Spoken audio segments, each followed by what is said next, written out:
right, so let's open to Romans 9. We're going to try to finish the chapter. It's a really big chapter as far as a lot of doctrinal things are being talked about, especially because we're talking about God himself. And we'll introduce it again.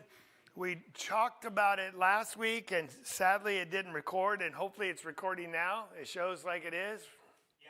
Good, awesome. But we're in this section now where Paul is going to have to defend God. Now, we asked the question last week, does God ever need defense? No.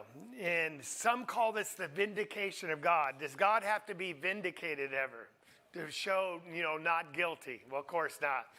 But if you follow Romans correctly, here you have the Israelites, and they've been made the covenant people of God, been given the law, and God said, I will be your father and you'll be my people. And they were the chosen people, weren't they? And how long have they been serving God, keeping the Sabbath, all the sacrifices and all that? Hundreds of years, centuries. Yeah, well, up until the time of Christ, probably about 1,000 years, okay? Maybe a little longer. And so now the gospel's being preached, and who's pouring into the church, the kingdom of God? Gentiles. It's like last moment. They get in for free. I mean, they don't have to do any work at all. And so this idea that God is going to save people by grace through their faith, and what he's already talked about, the law served its purpose, and the Jews are going, this is not fair. We've worked and worked and worked, and most of the Jews aren't even getting in, are they? It's just a small portion. And so this section has been dealing with how God is just in all of this. And again, God doesn't need us to prove him innocent, but it's to correct our thinking, because this is a fair question they're asking, all right? What about Israel? Does God abandon Israel? That's the question they're asking, because they were his chosen people. And now we see this new covenant, and it involves perhaps more Gentiles than it does Jews. And so the question we ask, if God is going to save anyone by faith, has he abandoned Israel, who lived by the law?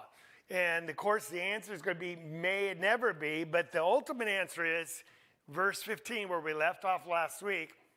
God says, verse 15, I'm going to have mercy on who I have mercy. And we're going to expound on that idea that who are you to argue with God when he chooses to bless someone? Now, this word on the board, we have to just introduce and talk about, but it was never heard of when Paul wrote this letter. There's no concept of Calvinism. It was foreign. It was not in his mind, the whole doctrine of Calvinism. It came out 1,500 years later after this was written. But Calvinism is a doctrine taught by a lot of religious denominations that its chief tenet is, there's several false doctrines that surrounds it, but its chief one is that God picks by name those who are going to be saved. And by default, if you're not on that list, your name, you can't be saved even if you want to. You're going to hell. So he picks those who are going to be lost as well. Now, there's a lot of issues that are wrong with this doctrine. And the only reason I bring it up is because they love chapter 9. Because they think it proves their case that the sovereign God picks those who are going to be saved, and don't argue with it. If he wants to bless some people and not you, that's his business. But that's not what this teaches at all. Paul does not teach this at all. In fact, what is our theme verse? And does someone want to say that from memory other than, because I know you got it. Heather? Remember the song? No, I just want you to say it, not sing it. Go ahead. For I am not ashamed of the gospel of Christ, for it is the power of God to salvation for everyone who believes. Romans 1:16. But it says, That's right. Okay.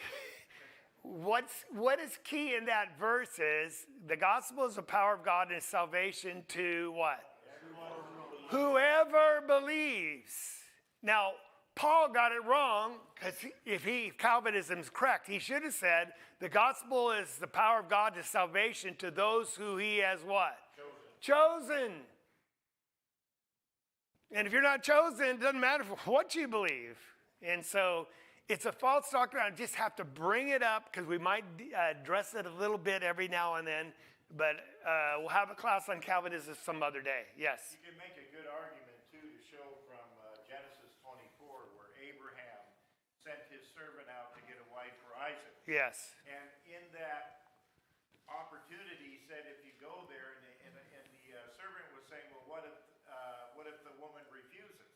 It shows the free moral agency that God gave. It's a choice. Well, yes, and that's true, but there's certain things, and I just got to make this clear, that are, when God says they're going to happen, they're going to happen.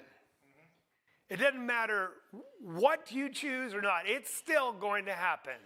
For example, God called Abraham and he said, through thy seed, I'm going to bring Jesus. Is that going to happen? Jesus is going to come? Yes. It doesn't matter what anyone does. It's going to happen. And we're going to look at the example of Pharaoh. God hardened his heart. Pharaoh was instrumental in getting the Israelites released. And sometimes God makes choices about people because he chooses to bless them, but he never chooses someone by name for salvation.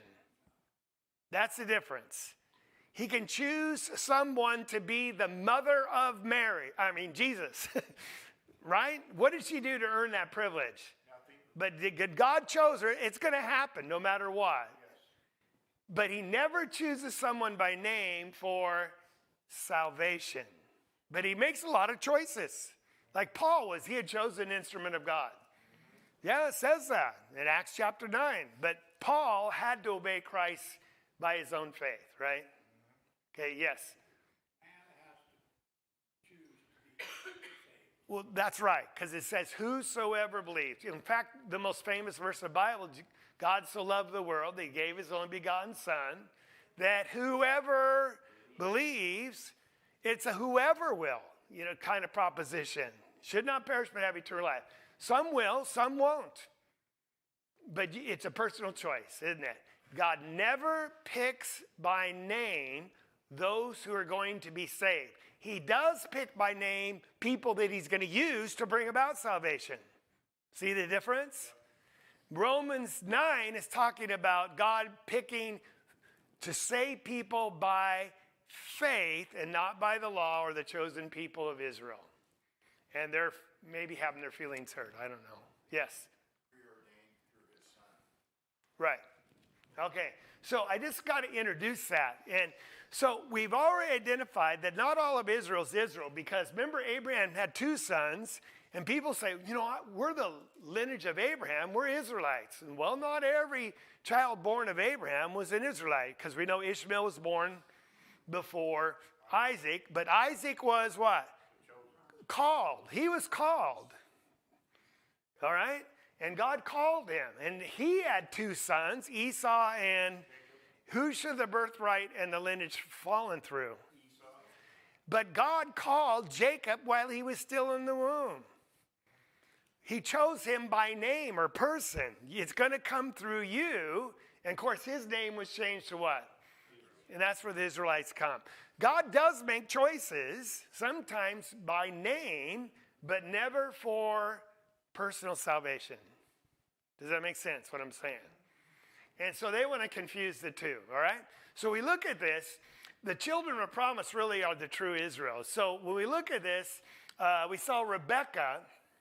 She had the twins. This is the one we talked about. And that's where we get Isaiah and Jacob.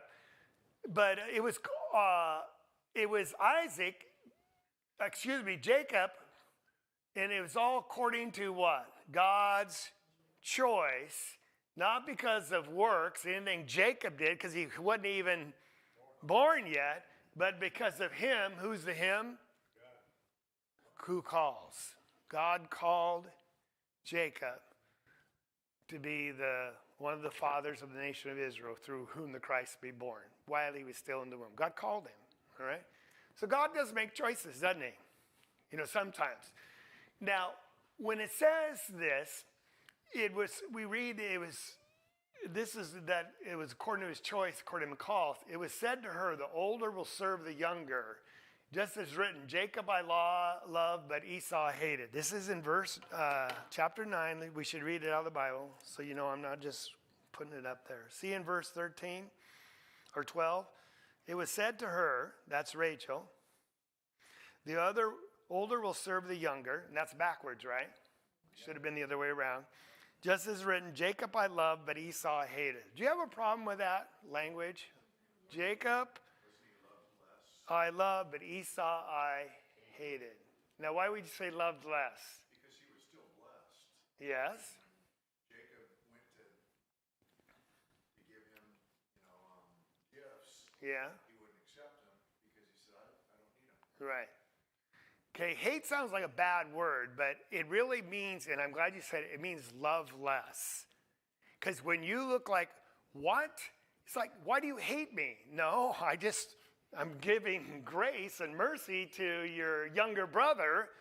Well, why do you hate me? No, I'm just blessing him, so I love it. It feels like hate. Now, Jesus said something about your father and mother. Do you remember that? That's right. One time he says, if you love your father and mother more than me, you're not worthy of me. The other one he says, if you don't hate them, you're not worthy of me. Because to the parent who is a Jew, and all of a sudden you become a Christian and follow Christ, is, why do you hate me so much? That you're shaming our family name. You're becoming one of the cult members of called Christians. The sect according to the way. It felt like what? Hate. This doesn't mean God hated Esau, but he loved him less. Does that make sense when I'm trying to, because God doesn't hate anyone. Someone had their hand up. Yes. I just wondered why he hated him, that's all. Yeah. You explained it. Yeah. Okay, good. But Marvin. Is this the only place in the Bible where God chose someone in the womb at a time? He chose. Yeah, how about John the Baptist and, huh? Did he choose him in the womb? Yeah, Jeremiah. Well, yes, because you have to read that account. Oh, that's your homework. Go read the account of the birth of John. I think it's in there. Well, because most of the people are chosen after, like, for example, he chose Apostle Paul. Right. But, I mean, Yeah, that's a good question, if there's any more. All right? Malachi writes this story. Was not Esau Jacob's brother, declares Lord, yet I loved Jacob, but I hated Esau. This is repeated, and he's quoting it here. I've made his mountains a desolation, appointed his herons for the jackals of the wilderness. It's interesting. Did Esau become a father of a nation? Yes. The Edomites. Who was a big thorn in the side for the Israelites? The Edomites were a big problem. All right? So it's interesting how that all works out. So the question is God unjust in all this? And again, see why we're trying to vindicate God? Because people are thinking, verse 14, what should we say then? There is no injustice with God, is there? And of course, the answer is, God forbid, may it never be. When did we see that phrase before? Shall we continue in sin that grace may abound? May it never be, right? Get that so far from you, your mind, possible. And could God ever be unjust? No. But it sounds like it if he's rejecting Israel, who he made all these promises to, and now he's accepting Gentiles who are a bunch of heathens all this time. All right? So he's going to explain that. So let's read on. Verse 15. For he says to Moses, and here is the basis from which this whole chapter rests, I'm going to have mercy on whom I have mercy. And I will have compassion whom I have compassion. It's my choice. All right? Verse 16. So it does not depend on the man who wills or the man who runs. That means I want this really bad, and I'm going to do everything I can to get it. Doesn't matter. Or the one who runs, that means like in a race. It depends on who. Verse 16. God who has mercy. verse 17. For the scripture says to Pharaoh, here's an example. For this very purpose I raised you up. Who raised Pharaoh up? Did you realize that? God puts him in place to achieve his purpose. To demonstrate my power in you. And that my name might be proclaimed throughout the whole earth. So then he has mercy on who he desires, and he hardens those who he desires. Because did he harden Pharaoh's heart when he raised him up? Yes. All right, now let's make some sense of all this, okay? And let's look at it. So I want to begin with the conclusion, and then we'll end it with the conclusion. The conclusion is in verse 30. To all these questions, is God unjust? You know, what shall we say then? This is the conclusion. Hang on. This is the conclusion we're going to get to. That means everything between where I'm reading now and the conclusion is building the case, right? So that determines how we understand all these verses. It somehow has to support this case. And that makes it easier to understand chapter 9. So look at the conclusion. What shall we say then? We're in verse 30. I have it up there. The Gentiles who did not pursue righteousness. Is that true? Yes. They were just heathens, worshiping false gods and all that, and living life in morality. They attained righteousness. How? The righteousness by faith. Now look in contrast. However, Israel, they pursued righteousness, but what is it? Word is in there. Oh, they were trying to earn their righteousness. They did not arrive at that law. Why? Because they did not pursue it by faith, but as though they could by works. And they failed miserably. And God's going to have mercy on who he has mercy. And who is his mercy on? Those who that have faith. That's his promise. The just will live by faith. That's always been the case. And that was even Abraham. He believed God, and God counted it to him as righteousness. Not of works. Never been that. Now these are works of law. So there's our conclusion. So everything we're going to read is going to get us to there. Does that make sense? So we're talking about God hardened Pharaoh's heart. It's going to help us get to there. All right? Okay, Bob. Okay, now when you talk about Pharaoh, who are we talking about? All right, let's read that and we'll talk about it. Okay. So he's writing to a group of Christians that are very well versed in the Old Testament. That's why he's quoting the Old Testament law. And so we know that this is the account when Joseph was sold into slavery. He ended up in Egypt, and he was made in second charge of all the family relief. His family came over and moved there so he could save them. And then what happened to that group of Israelites? They multiplied. And they got so big, what did the Pharaoh do? Made them slaves, lest they take over them. And they suffered as slaves for hundreds of years. And finally, in Exodus 3, God calls Moses. Is there another calling for salvation? No, he called him to be a deliverer. Did he want to be it? No, but God says, go. All right? You just don't disobey the call of God in your life, right? And so he delivered him, and he told the Pharaoh that was reigning at that time, let my people go. And what did the Pharaoh ask is a big question. Who is this Lord, Jehovah, Yahweh? I've never heard of this God, that I should listen to him and let these people go. So Moses says, okay, we're going to show you. God's going to demonstrate his power through Pharaoh's hardness of heart. He was rebellious and arrogant. And so systematically, he just destroys Pharaoh and all the gods that he appealed to. You know, the plague of, what were they all? Fire and frogs and flies and blood and the water, and the last one being what? The death of the firstborn. All right. Someone had their hand up. Yes. God had to destroy 10 different plagues. That's right. God, whatever you want to call it. That's right. Now, it's interesting. When you look back at Exodus, you're going to see, I think 4 or 5 times it says, God hardened Pharaoh's heart. But it says equally amount of times that Pharaoh hardened his Own heart.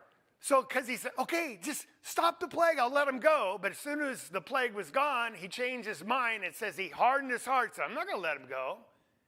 So who hardened his heart, God or Pharaoh? Both. The same demonstration of power. I mean, when you see the water turn to blood, that should have done it. But all the systematic, the ones that followed, got greater in their thing.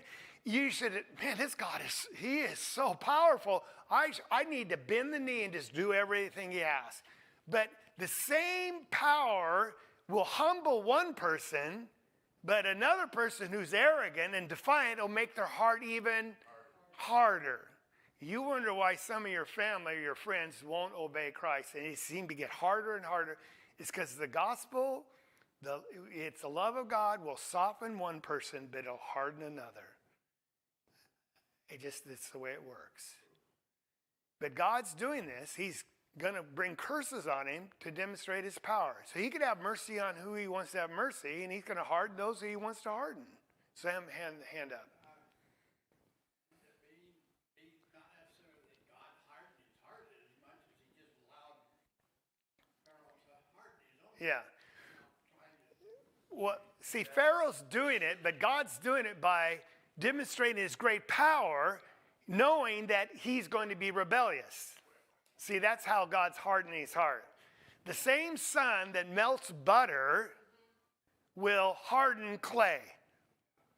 The same sun. Is the sun a blessing? Well, it depends if you're butter or you're clay. If you're clay, it's just going to make you harder, right? If you're butter, it's going to melt you. That's my wife. She just melts in front of me, right? Anyway, okay, do you follow me? God is sovereign. He's immutable, and whatever he's going to do is going to happen. And if he wants to save someone by faith, I don't care if it's those nasty Gentiles, who are you to argue with God? He can have mercy on those that he wants to have mercy. In fact, we should rejoice with that. Shouldn't we rejoice? Yes, Clinton. So the heart has to be open to change, though. Yeah. Well, some people have to hit rock bottom before their heart is open then. Yes. Why should people complain? God built this world. Well, he's going to ask that question. That's what we're dealing with. But so there's a difference between justice and mercy because we're asking, is God unjust? And well, let me explain this. If God just dealt on justice only, who would be saved? Everybody. Why? No one is not sin. None righteous, no, not one. And the wages of sin is what? Justice demands you get paid what you deserve. Everyone should die. Now, God is just, but if he's basing salvation based on justice, no one's going to make it. Now, mercy's different. It's undeserved and free. The free gift of God is, what do you got to do to get free? Nothing. Just accept it. Right?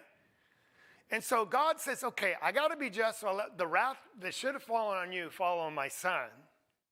Right? He paid the price. Justice demands that. But salvation's going to come not by your works, not because you deserve it, because I'm just going to, being a merciful God, give it to you. But I'm going to give it to only those who have what? Faith.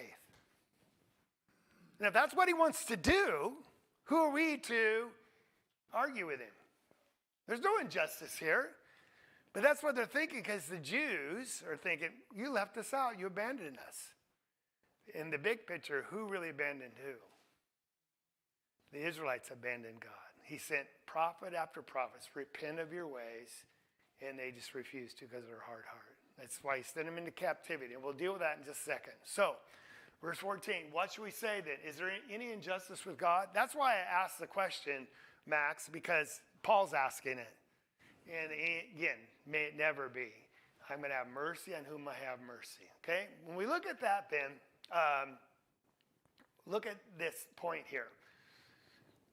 God has mercy on whom he wishes. God chooses people by name to carry out his will. Isn't that what I've been talking about?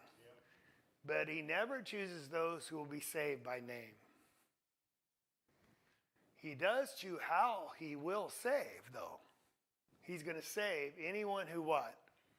Calls on him by faith. He's chosen the method, but not the person. And that's why we preach the gospel. It's good news to anyone. They can be saved. That's why Calvin is such a damnable doctrine, because it says God just chose people by name, and it doesn't matter how bad you want to go, you can't go. Doesn't matter how much you believe. You can't even believe because God puts faith in you, actually, is what they teach. A strong Calvinist. And so it's totally contrary to the gospel of Christ. Totally contrary. All right. So, any questions about that? Yes, Heather. How many people and denominations believe in Calvinism? The Presbyterians largely, most Baptists, but the newer Baptists are gotten so far off they don't even know they're Calvinists. If they do, they don't talk about it because it's kind of apprehensive. I mean, it's reprehensible to the. Isn't that true, Jeff? Yeah. Who are the other? The Episcopalian? No, they're not. Those are the two main groups. Yeah. Okay. I want to tell you this parable because this encapsulates really what Matthew 9's or Romans 9's all about. Jesus tells the parable of the kingdom of a landowner who went out early at the morning to hire laborers for his vineyard. And he agreed with the laborers for a denarii for the day, and he sent them in the vineyard. Now, early in the morning is when morning broke, that's 6 o'clock. You know what happens next? Remember this account? Yes. He goes out later at what time? 9, very good. And hires another group, and then he goes out at noon. Then what's the last group? 3. Keep going. 4. Keep going. 6. 5. An hour before closing, he hires some more. So I got them here for you. Morning was, they worked all day, and what did they get? 1 denarii. And the people that worked at 9, they only worked 9 hours. 1 denarii. All the way to 5 o'clock, they worked 1 hour, and what did they get? Because he settled up with all of them. Now, I just got to read the text to you. What? 5 o'clock. Would that be a great job? Just work for an hour and get paid a whole day? Okay, let me finish this. All right. So, and we hired the first. They came. They thought they would receive more, and they also received just a denarii. And when they received it, they grumbled at the landowner. So they were saying, wait, we got a denarii, but that guy got a denarii. We worked 10 times longer. We should get more. Saying, these last men have worked only 1 hour, and you have made them equal to us who have borne the burden and the scorching heat of the day. True?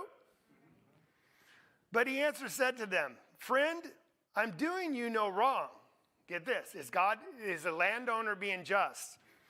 Did you not agree with me for a denarii? And they're going to say, yeah. So I paid it. Where am I unjust? Take what is yours, go on your way, but I wish to give to this last the same as you. It's not lawful for me to do what I wish with what is my own. Or is your eye envious because I'm generous? Thus the last shall be first and the first shall be last. Who is this parable about? No. It's about, I think, the Gentiles coming in. It's about Jews and Gentiles. Who are the workers all day long? The Jews. They've been working for hundreds of years. Who are the Gentiles? I mean, the 11th hour one. The Gentiles. They're the last hour. They're the Gentiles. Who bore the heat of the sun?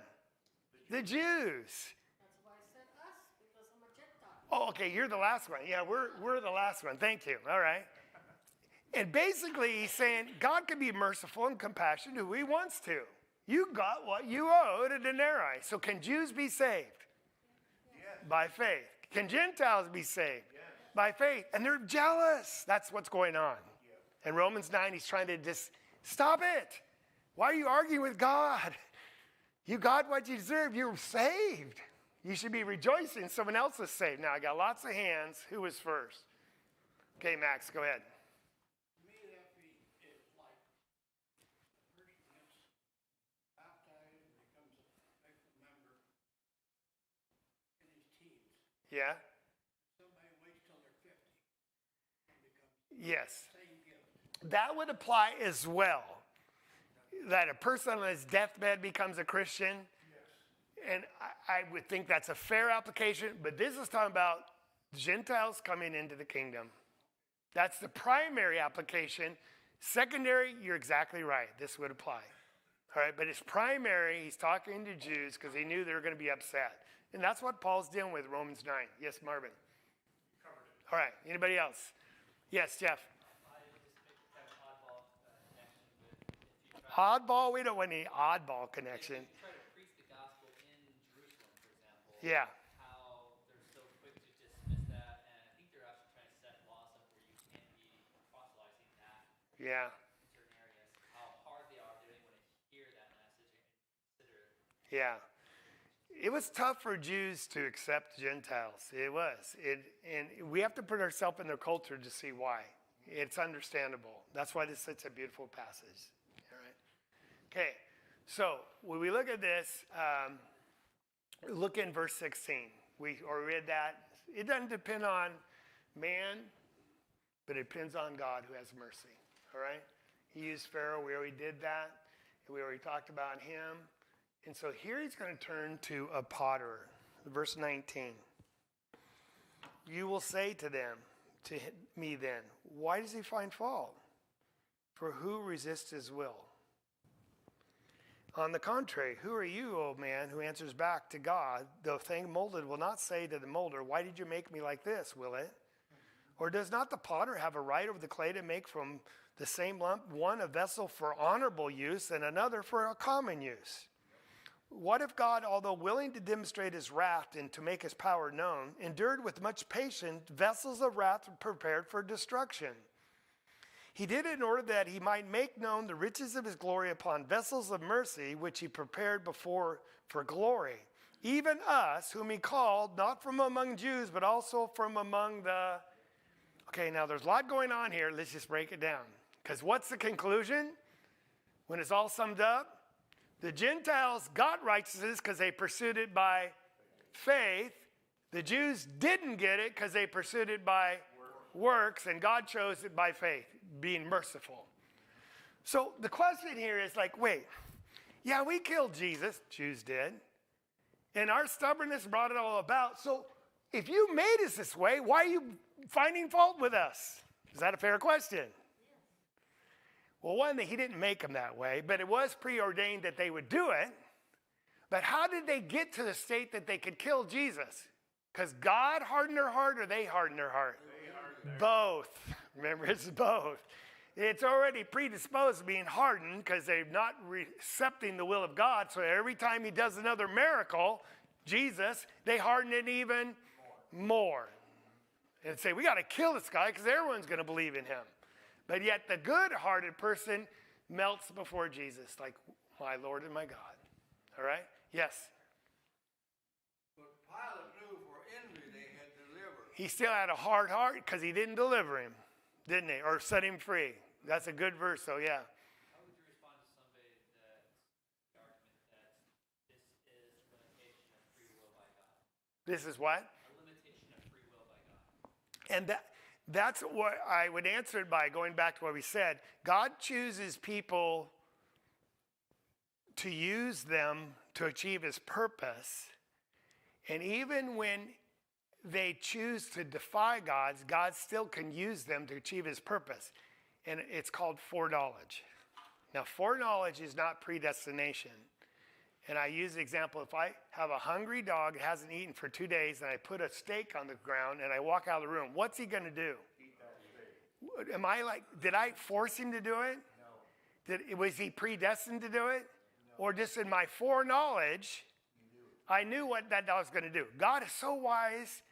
He knows what we're going to do before we do it. Did he make us do it? No.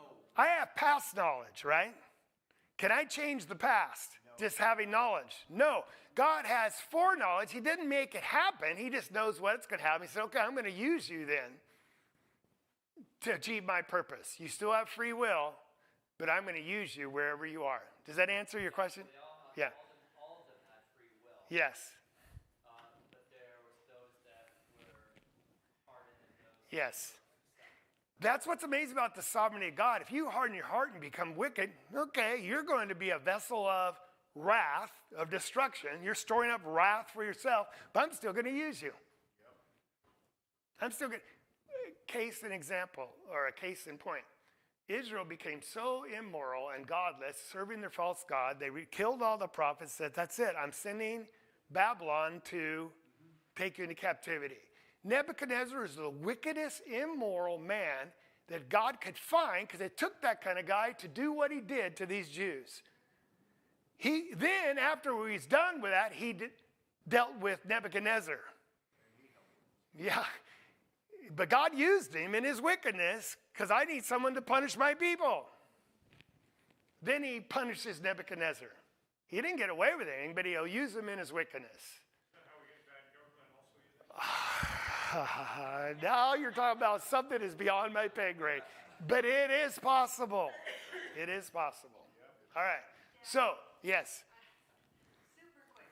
So what you're saying, because I've thought this before, not exactly a chess match, but like the biggest plot ever schemed. Like God knows everyone's temperament. He knows what kind of Temperament, I had to get that in there, huh?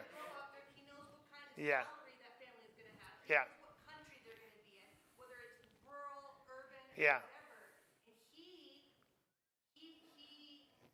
Yes. puts that spirit in that household, in that temperament. I don't know if he puts that spirit in them, but he knows what kind of. Some people can't handle blessings like love of money. It'll destroy them, but he'll still use them. Sometimes he blesses them with money knowing it's going to destroy them, and he'll still use them. Again. Do you not think that he planned our family of like you, mom, Kurt, Okay, when we get to heaven, we'll ask, okay? We'll ask.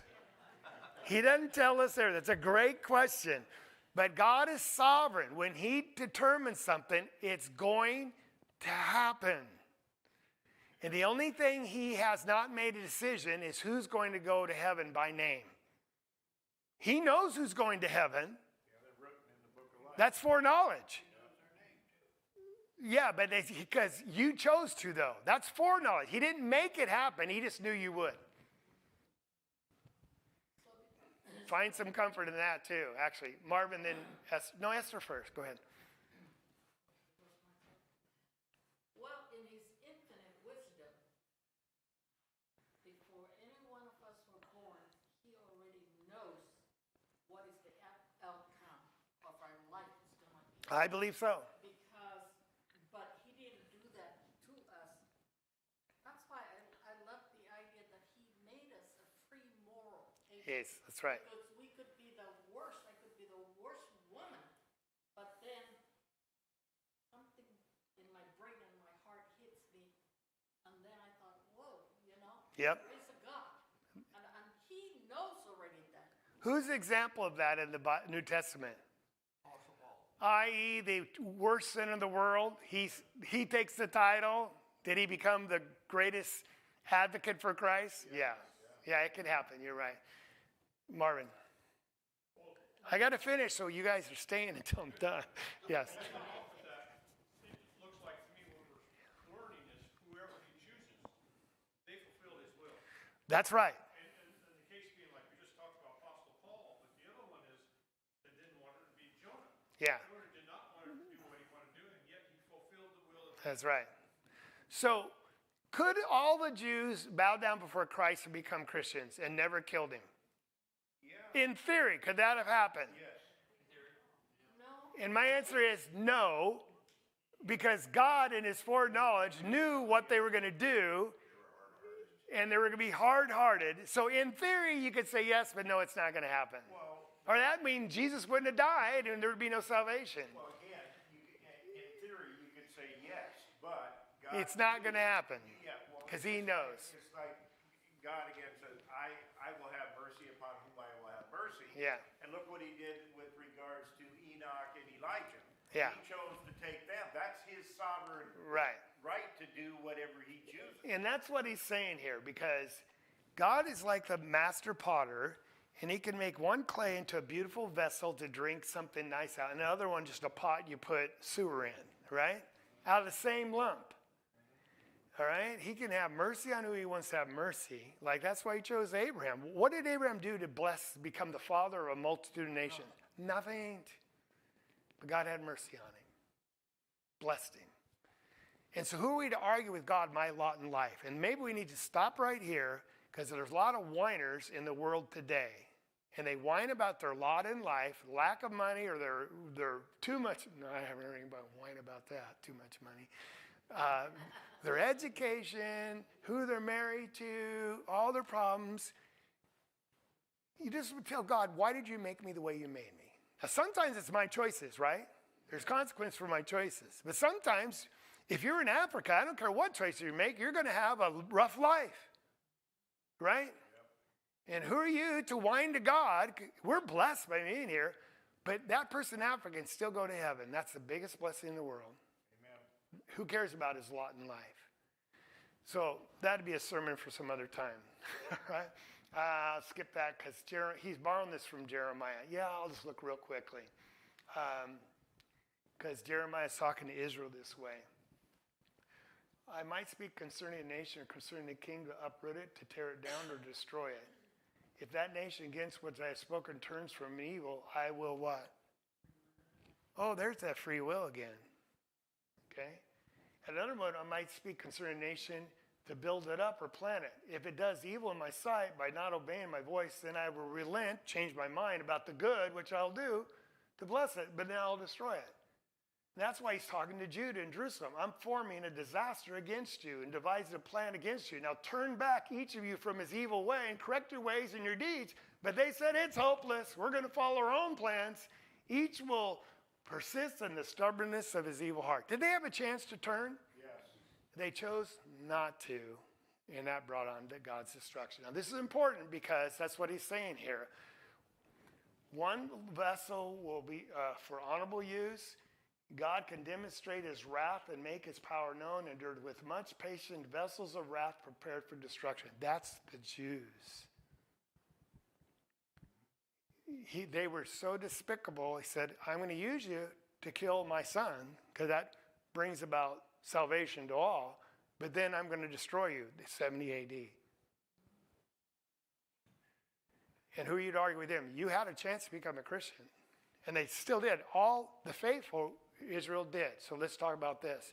He did so to make known the riches of his glory upon vessels of mercy, which prepared beforehand. And now, when he prepared beforehand for glory, does that sound like Calvinism again? That's why people like to go to this. It's not talking about Calvinism. He prepared people beforehand by sending Jesus and blessings, and a soft heart will accept it. And it's preparing people. On the other hand, even us whom he called, not from Jews, but Gentiles. So on the other hand, he says, well, actually, we'll finish this. He says also in Hosea, quoting that, I will call those who are not my people. Who would that be? Gentiles. He's talking to Israelites. I'll call people who are not my people, and who was not beloved, beloved. And it shall be in that place where it was said to them, you are not my people, they shall be called the sons of the living God. It's interesting. It was a nation, God was the king, and they were the citizens. In Christianity, God's our father, and we are his children. God promised to these Jews that he's going to bring in Gentiles. They just didn't want to hear it. So that's why he's quoting this here, to remind them there's no injustice for God. This has been his plan all along. Isaiah even cries out. Here's another one. Now we're in verse 27 in chapter 9. Though the number of the sons of Israel be like the sand of the sea, it is a remnant that will be saved. Highlight that. A remnant is what? A leftover piece. After you've made your clothing, your quilt, you have some scraps left over, right? The Lord will execute his word. Unless the Lord of Sabbath had left to us a posterity, in other words, a remnant, we would all been destroyed like Sodom and Gomorrah.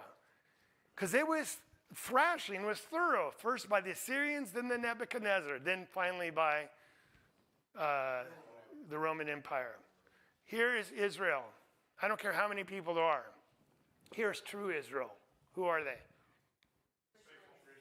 No, this is before Christ come even. That's right. These are the faithful. They're all They were the surrendered. first ones that obeyed the gospel. All these became Christians. Why did they become Christians? Because they're what? Faithful. God destroyed the rest. He was preparing vessels of wrath. All right? What shall we say then? We're ending now where we started. This is our conclusion. And I want you to see it. And I'll break it down into two sections. The conclusion is this. The Gentiles, yeah, you're right. They didn't pursue righteousness, did they? They were just having a good old time according to the devil, right? They're the people that went to work at the 11th hour or the last hour. They got righteousness. They found it by what? That's the whole theme of Romans, isn't it? And I know sometimes people think they're this bad and knowing God will never save them. They need to understand this verse. I don't care when you turn to the Lord, but when you turn to the Lord by faith, it doesn't matter what kind of sins you've done. And you can't be worse than Paul, the chief of sinners. We can debate that later. God can save you. He will save you. By what? A free gift of faith. All right, so Israel, however, these are the vessels of destruction. Who made them a vessel of destruction? They did. By what? Hardening their hearts. They were pursued a law of righteousness, but they didn't arrive at it. Why? Because they did not pursue it by faith, but they did it by works. We're done. Is that a lot? In fact, they actually stumbled over here. We'll pick that up next week. Who did they stumble over when God sent salvation? That's the stumbling block. They stumbled over the very thing that could save them and killed him. All right, thank you so much. Ann wants all the ladies that are going to class tomorrow to let her know so she can get a count. Okay, but you do it afterwards, please. All right, we have a song. Then I think Dave Larson Sr. is going to give us a short talk, and then we'll have our last song. Rob is? All right.